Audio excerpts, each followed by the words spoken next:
D'autre côté, le rassemblement sincère au service d'un projet.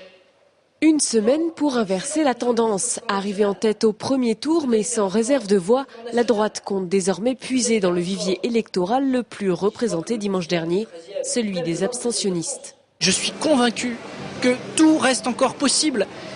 Il y aurait eu des scores comme ceux de dimanche avec 95% de participation et donc avec aucune réserve de voix, on pourrait s'interroger. Mais là, il reste des réserves de voix et je veux me battre tant qu'il reste du temps pour aller chercher un à un celles et ceux qui n'ont pas voté en leur disant bien ne vous laissez pas voler cette élection, ne laissez pas ceux qui vous expliquent que c'est un scrutin national vous détourner de ce qu'est le véritable enjeu de ce dimanche 21 mars. Mobiliser son camp mais aussi élargir sa base, la liste de Christophe Béchu lorgne aussi du côté des votants, séduits par Europe Écologie. Nous avons rencontré des gens pour qui le développement durable, sur la protection de l'environnement, pour qui ce sont des valeurs qui comptent beaucoup et qui nous ont dit on a donné un signe pour Europe Écologie, mais on ne se retrouve pas du tout dans la liste de Jacques Oxiette.